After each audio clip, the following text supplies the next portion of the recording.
So good morning every one. Good morning சொல்லாமல் ஏன் good morning சொல்ல மாட்டேங்கிறீங்க? ஓகே, ஃபர்ஸ்ட் ஆஃப் ஆல் உங்கள் எல்லாருக்கும் வந்து நியூ ஃபினான்ஷியல் இயர் 2024-25 இந்த இயர் வந்து இன்னும் பெட்டரான இயராகவும் in terms of sales, in terms of growth, in terms of marketing, in terms of customer retention, in terms of staff retention எல்லாமே வந்து கூடணும்னு சொல்லி நான் இறைவனையும் வேண்டிக்கிறேன். ப்ளஸ் உங்களோட சப்போர்ட்டையும் நாங்கள் கேட்டுக்கிறேன். இன்றைக்கி வந்து பிஃபோர் ஐ ஸ்டார்ட் தி எடு ஸ்லாட், எவ்வளோ பேர் ஸ்லைடை வந்து ப்ளே பண்ணுறதுக்கு முன்னாடி பார்த்துருப்பீங்கன்னு தெரியல. But still I am going to ask this question.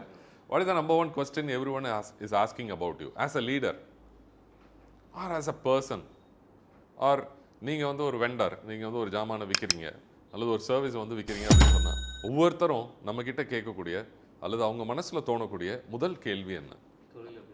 தொழில் எப்படி இருக்குது? அவங்க மனசில் தோணக்கூடியன்னு சொல்லிட்டேன். தொழில் எப்படி இருக்குன்னா வந்து ஓப்பனாக நம்மகிட்ட வந்து கேட்பாங்க. அவங்க மனசில் தோணக்கூடிய முதல் கேள்வி ஓகே ப்ரைஸ், ஓகே பர்ஃபெக்ஷன், இவன் எப்படி இவ்வளோ சம்பாதிக்கான், ரொம்ப போயிட்டீங்களா, ஓகே குவாலிட்டியாக இருக்குமா, என்னங்க நான் ஏன் உங்ககிட்ட வாங்கணும் அப்படிங்கிற கேள்வி. அப்போ அந்த கேள்வி வந்து என்னவா இருக்கும்?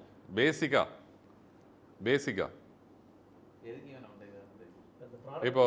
இப்போ ரொம்ப உங்களுக்கெல்லாம் பிடிச்ச ஒரு எக்ஸாம்பிளே வந்து சொல்லிடுவோம். ஒரு பையன் இருக்கான், ஒரு பையன் வந்து ஒரு பொண்ணுகிட்ட போய் ப்ரப்போஸ் பண்ணுறான் அப்படின்னு வந்து வச்சுக்கோமே, அந்த பொண்ணு மனசில் என்ன தோணும்? ஃபர்ஸ்ட் ஆஃப் ஆல் அஃப்கோர்ஸ் எதுக்காக ப்ரப்போஸ் பண்ணானா ஒவ்வொருத்தரும் ஒவ்வொரு காரணத்துக்காக ப்ரப்போஸ் பண்ணுவாங்க. லவ் பண்ணுறதுக்கு தானே, இல்லை கல்யாணம் முடிக்கிறதுக்கு தானே ப்ரப்போஸ் பண்ணுறாங்க. அந்த பொண்ணு மனசில் ஒன்று தோணும். என்ன தோணும்? அதுக்கு என்ன ஃபேக்டர் ரொம்ப ரொம்ப முக்கியம்? பேக்ரவுண்ட்னா அதுக்கு தமிழ்லையும் ஆங்கிலத்திலையும் சில வார்த்தை, ஒரே ஒரு வார்த்தை இருக்குது, ரொம்ப முக்கியமான வார்த்தை, நம்பலாமா, நம்பிக்கை, ட்ரஸ்ட். ஸோ ஒவ்வொருத்தரும் நம்ம லீடராக இருந்தாலும் சரி, அல்லது வந்து ஒரு வெண்டராக இருந்தாலும், வியாபாரியாக இருந்தாலும் சரி, அல்லது ஒரு காதலனாக இருந்தாலும் சரி, ஃபஸ்ட்டு நம்மளை பற்றி என்ன கேள்வி வரும்னா, நான் இவனை உண்மையிலே நம்பலாமா, கரெக்டாக இல்லையா, உண்மையிலே நம்பலாமா அப்படிங்கிற கேள்வி தான் ஃபஸ்ட்டு வந்து வரும்.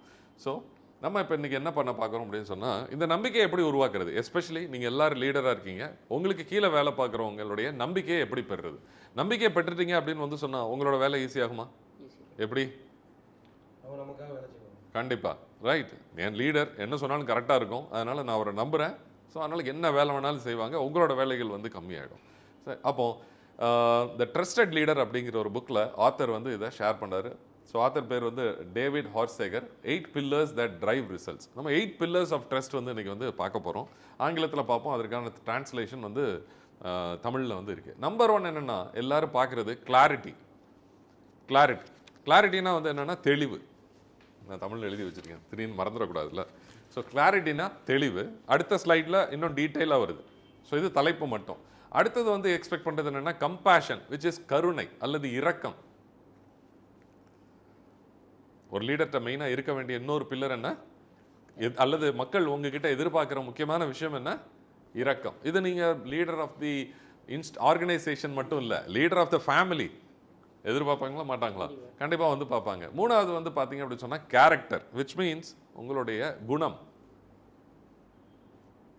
குணாதிசயங்கள் எப்படி இருக்குது, எப்படி நீங்கள் பிஹேவ் பண்ணுறீங்க, இந்த விஷயங்கள் எல்லாம். நாலாவது வந்து முக்கியமான விஷயம் அகைன் காம்படன்சி. திறமையானவங்க தான் லீடராக இருக்கணும், கரெக்டாக இல்லையா?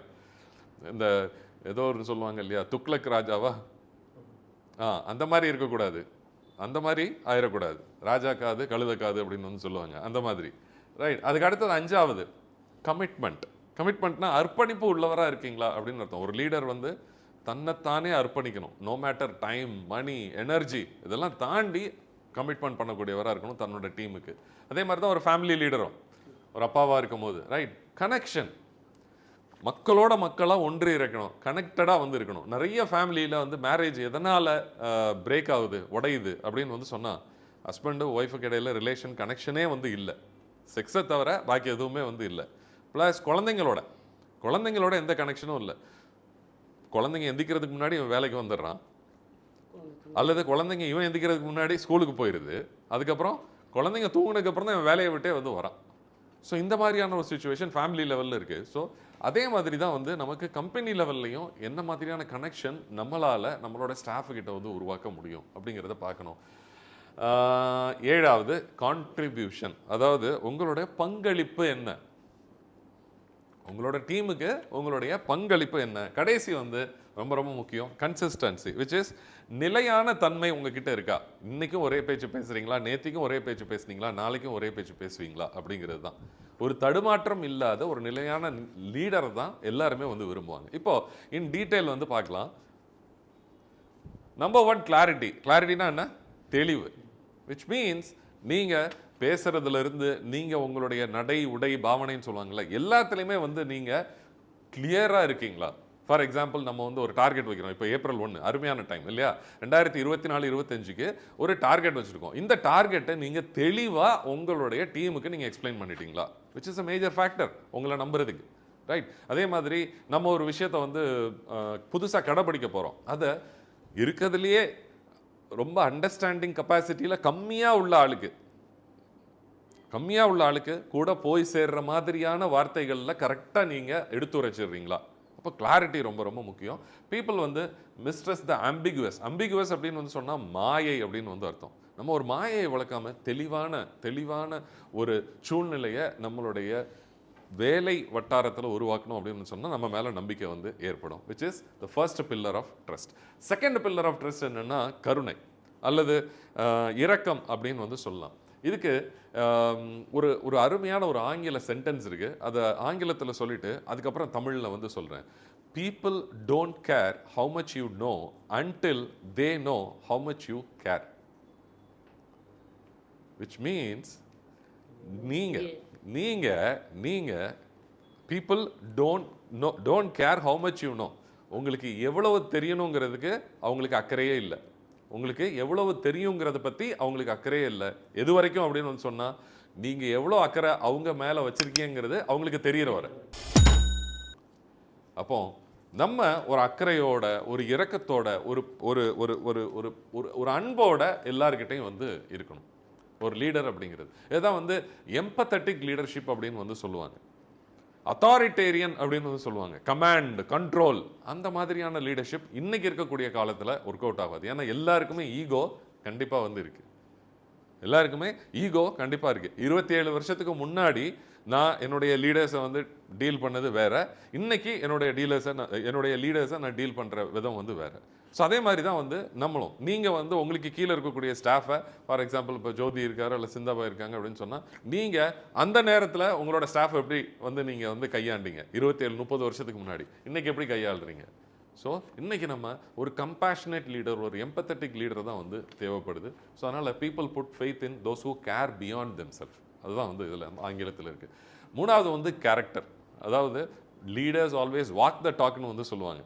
நான் வந்து நல்ல குணாதிசயம் உள்ளவனா இருக்கிறேன்னா, first of all walk the டாக்னா என்ன, நான் சொல்கிறத முதல்ல நான் மற்றவங்களுக்கு சொல்கிறத முதல்ல நான் கடைப்பிடிக்கிறேன்னா. இது வந்து ஒரு ஃபாதர் ஆஸ் அ லீடர் வந்து என்ன பண்ணும், குழந்தைங்க இப்போ வந்து நல்ல பழக்க வழக்கத்தோடு வாழணும், அல்லது சீக்கிரம் எந்திக்கணும், நீட்டாக வச்சுக்கணும், பெட்டை டெய்லி குளிக்கணும், தப்பு பேசக்கூடாது, கெட்ட வார்த்தை பேசக்கூடாது, ரொம்ப சவுண்டாக சண்டை போடக்கூடாது அப்படின்னு சொன்னால், டேய் முதல்ல நீ எல்லாம் அதை பண்ணுறியா ஆஸ் அ ஃபாதர். ஸோ அதே மாதிரி தான் ஒரு லீடர் இருக்கும். A father is to a family like a leader is to a company. Correct தானே? ஸோ அதே மாதிரி தான் அந்த ஸ்தானத்தில் நீங்கள் இருக்கும்போது உங்களோட கேரக்டர் எந்த அளவுக்கு இருக்குது. ஏன்னா பீப்புள் நோட்டீஸ், உங்களை தொடர்ந்து கண்காணிச்சிட்டே வந்து இருப்பாங்க. இது பிஎன்ஐயில் ரொம்ப வந்து பார்க்கலாம். அவன் லீடராக இருக்கும்போது மட்டும் சீக்கிரம் வந்தான்டா, லீடர் வந்து கீழே இறங்கினோன்னா இப்போ நிறைய ஹெட் டேபிள் கீழே இறங்கியிருக்கும். I don't know, right. அவங்களோட ட்ரெஸ் சென்ஸை நம்ம வந்து மாறுறதை பார்க்கலாம், அவங்க லேட்டாக வர்றதை வந்து பார்க்கலாம், ட்ரைனிங் அட்டண்டன்ஸ் இருக்காது. ஸோ இந்த மாதிரி இருக்கக்கூடாது. So we should be a man of character or women of character அப்படிங்கிறது நம்ம விளங்கிக்கணும். 4வது காம்படன்சி. அதான் துக்ளக் ராஜாவாக நம்ம இருக்கவே முடியாது. நம்ம எதில் லீடராக இருக்கிறோமோ ஒன்று நம்ம அந்த திறமையை வளர்த்துக்கணும், இல்லைன்னா அந்த பொசிஷனில் நம்ம இருக்கக்கூடாது. ஸோ நம்ம ஒரு பொசிஷனில் இருக்கோம் அப்படின்னு சொன்னால் அப்போ என்ன இதில் முக்கியமாக காம்படன்சிக்கு நமக்கு என்ன தேவை அப்படின்னு வந்து சொன்னால் என்ன தேவை? கரெக்ட், லைஃப் லாங் லேர்னிங் தேவை. தினமும் ஏதாவது ஒரு விஷயம் நம்ம ஸ்கில்லை வளர்த்துக்கிறதுக்கு நம்ம படிச்சுக்கிட்டே வந்துருக்கணும். Learning is very very important. Keeping your self updated, right. 5வது கமிட்மெண்ட் சொல்லவே வேணாம். நீங்கள் எல்லாருமே கமிட்டட் லீடர்ஸ். இதை நம்ம கொரோனாவில் பார்த்தோம், தாமிரபரணியில் ஃப்ளட் வரும்போது வந்து எஸ்பெஷலி கொரோனாவில் ரொம்பவே வந்து பார்த்தோம். ப்ளஸ் நம்ம டவுனாக இருக்கும்போது வந்து பார்த்தோம் யாரெல்லாம் நம்ம கூட இருந்தாங்க. ஒரு பெரிய கம்பெனியிலிருந்து நம்மளை வெளியே அனுப்பும் போது அந்த சுச்சுவேஷனை நம்ம கூட யாரெல்லாம் இருந்தாங்க, ஹவு தே ஆக்சுவலி என்ன சொல்ல held them self to Kings group, இதெல்லாம் வந்து நம்ம பார்த்துட்டு இருந்தோம். கொரோனாவில் நாங்களே வீட்டை விட்டு வெளியே வர்றதுக்கு பயந்தோம். பட் நீங்கள் அடிச்சு பிடிச்சி எல்லாம் வெளியில் வந்தீங்க. ஃப்ளட்டில் எல்லோரும் அங்கே நீச்சல் அடித்து, எனக்கெல்லாம் நல்லா ஞாபகம் இருக்குது, 1992 எஸ் அது மட்டும் 12th ரைட்டா. ஸோ 92 ஃப்ளட்டில் எனக்கு தெரிஞ்சு அங்கே அரசன் பேக்கரி வந்து இதே லெவலில் இன்றைக்கி என்ன லெவலில் முங்கிச்சோ கிட்டத்தட்ட அதே லெவலில் அன்றைக்கி முங்கிருச்சு. எனக்கு நல்லா ஞாபகம் இருக்குது. அந்த சையது பாய், அந்த அவுரங்கசீப், அந்த நிசாம் எல்லாம் இன்க்ளூடிங் ஜோதி, சிந்தா எல்லாம் ஸ்விம் பண்ணி போனாங்க. உயிரை பணையம் வச்சு ஸ்விம் பண்ணி கடை என்னாச்சோ கடை ஏதாச்சோன்னு சொல்கிறது. That is the commitment. So committed லீடர்ஸை உங்களுக்கு கீழே உள்ளவங்க கண்டிப்பாக வந்து என்ன பண்ணுவாங்க அப்படின்னு சொன்னால் விட்டு போகவே மாட்டாங்க. விட்டு போனாலும் ஞாபகம் வச்சுருப்பாங்க. அப்படி உங்கள் லைஃப்பில் நிறைய லீடர்ஸ் இருப்பாங்க. எனக்கு நிறைய இருக்கிறாங்க அந்த மாதிரி. ஸோ அதுக்கு அடுத்தது வந்து பார்த்தீங்கன்னா கனெக்ஷன். நீங்கள் இப்போ நம்ம எப்படி கனெக்டடாக இருக்கிறோம், ஒரு ஃபேமிலியாக ஒரு பாண்டிங்காக கனெக்டடாக இருக்கும். இதே மாதிரி நீங்கள் உங்கள் டவுன்லைனோட கனெக்டடாக இருக்கீங்களா, அவங்களோட ஃபேமிலியோட கனெக்டடாக இருக்கீங்களா, அவங்களுக்கு வந்து கண்டும் காணாமையுமா அவங்களுக்கு அப்ரிசியேஷன், ரெகக்னிஷன் இதெல்லாம் நம்ம வந்து பண்ணுறோமா அப்படிங்கிறத நீங்கள் தெளிவுபடுத்திக்கணும். பண்ணலன்னா இன்னையிலேருந்து வந்து பண்ண ஆரம்பிப்போம். கனெக்ஷன். ஏன்னா பீப்புள் வந்து கனெக்டட் இண்டிவிஜுவல்ஸை தான் ரொம்ப ரொம்ப விரும்புவாங்க. தனியாக இருக்கிறவங்கள ரொம்ப விரும்ப மாட்டாங்க. ரைட். அதுக்கு அடுத்தது வந்து பார்த்தீங்கன்னா கான்ட்ரிபியூஷன். நீங்கள் அவங்களுடைய வெல்ஃபேருக்கு என்னென்ன கான்ட்ரிபியூட் பண்ணுறீங்க, அவங்க மேலே வர்றதுக்கு என்ன ஹெல்ப் பண்ணுறீங்க. ஃபார் எக்ஸாம்பிள் அவங்களுக்கு ஏதாவது ஒரு ஸ்கில் சொல்லிக் கொடுக்குறீங்களா, அல்லது நீங்கள் எப்போவுமே பார்த்துட்டு இருக்கக்கூடிய வேலையை அவங்கள்ட்ட கொடுத்து அவங்கள அதில் வந்து ஸ்கில்ஃபுல்லாக ஆக்குறீங்களா, ரொம்ப ரொம்ப முக்கியம்.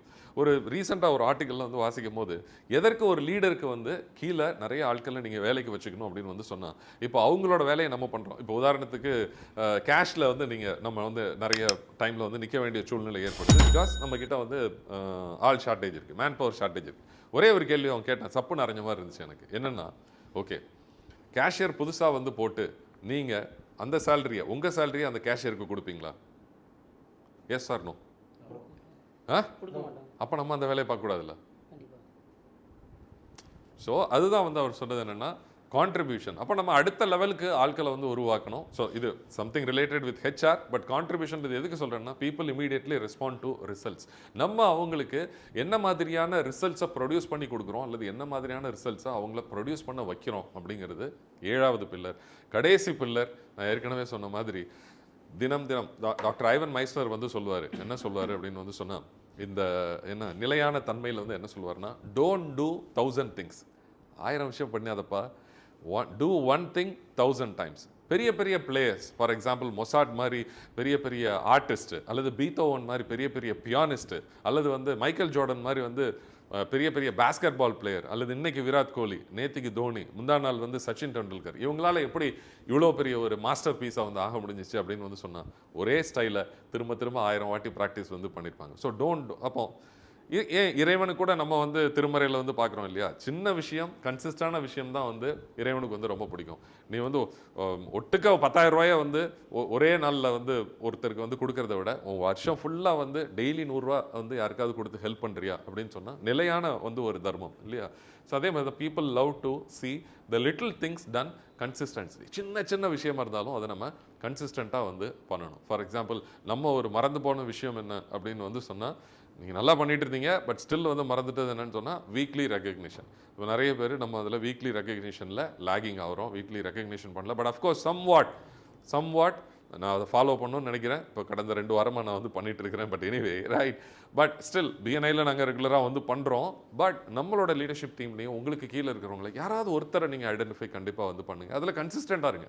அது அவங்களுக்கு நீங்கள் ஒரு 500 rupees கொடுக்குறதா இருந்தால், அது 1000 rupees வாட் எவர், அல்லது ஒரு சின்ன கிஃப்ட் கொடுக்குறதா, பெர்ஃப்யூமோ whatever that you give, but be consistent. So இந்த 8 பில்லர்ஸ் தான் வந்து பார்த்தீங்க அப்படின்னு வந்து சொன்னால் உங்களை ஒரு சாதாரண ஆளிலிருந்து ஒரு மிகப்பெரிய லீடர் ஆகும். So become the trusted leader every one wants to follow. எல்லாரும் உங்களை ஃபாலோ பண்ணணும் அப்படின்னு வந்து சொன்னால் அந்த ட்ரஸ்ட் ஃபேக்டர் வந்து உருவாகணும். இதுதான் அந்த book. Right, hope it was interesting. Right, thank you so much.